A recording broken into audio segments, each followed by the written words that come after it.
Bharat news, देश की प्रखर आवाज, मध्याह्न संवाद, डेली एट 2 PM। नमस्कार, उज्जवल भारत न्यूज के विशेष ब्रेकिंग न्यूज में आप सभी का स्वागत है। अहमदाबाद से बड़ी खबर। अहमदाबाद के दहगाम में निलंबित डिप्टी मामलतदार और प्रजाजन को 18,000 रुपये की रिश्वत लेते हुए पकड़े गए। तारीख 25 एप्रिल 2022 रोज कलोल मामलतदार कचेरी खाते રૂપિયા 2,60,000ની લાંચ લેતા તત્કાલીન કલોલ મામલતદાર મયંક પટેલ અને આજના જે અમારા આરોપી છે પરમાર, જે ડેપ્યુટી મામલતદાર છે, હાલ ફરજ મોકૂફ છે, તેઓ બંને જે તે સમયે ઝડપાયેલા. આ મામલતદાર હાલ ફરજ મોકૂફ છે અને દહેગામ ખાતે તેઓનું હેડક્વાર્ટર આપવામાં આવેલું છે.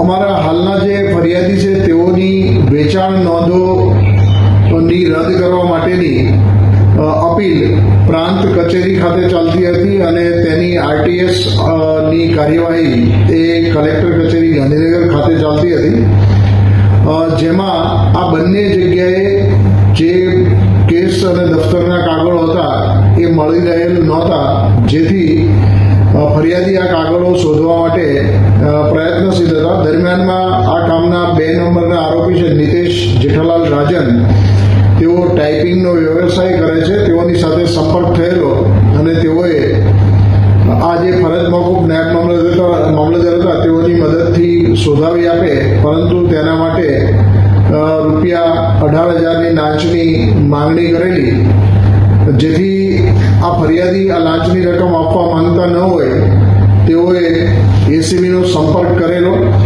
અને ગાંધીનગર એસીબીએ આ અંગેની ટ્રેકનું આયોજન કરતા આરોપી નંબર 1 અને આરોપી નંબર 2 બંને રૂપિયા 18,000ની લાંચ લેતા રંગે હાથે ઝડપાઈ ગયેલ છે. રૂપિયા માંગવાનું કારણ ફરિયાદીની જે મામલતદાર કચેરીમાં અગાઉ વેચાણ નોંધ માટેની એન્ટ્રી હતી એ રદ કરવા માટેની કાર્યવાહી હતી એ ચાલતી હતી, તેમાં તેઓની વિરુદ્ધમાં નિર્ણય આવતા તેઓ પ્રાંત ઓફિસમાં અને કલેક્ટર કચેરીમાં જે અપીલ દાખલ કરેલી, એ અપીલ ચલાવવા માટે થઈ અને એના કાગળો જે હતા એ ગુમ હતા, જે મળતા નહોતા, જે આ કામના આરોપી છે એને શોધી આપી અને લઈ આપવાનું કહેલું અને તેના બદલામાં લાંચની માંગણી કરી હતી.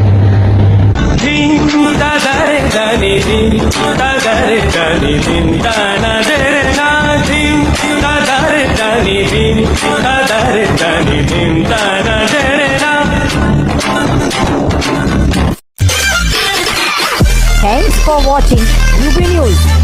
Like and comment, and don't forget to subscribe for latest updates. Subscribe our channel.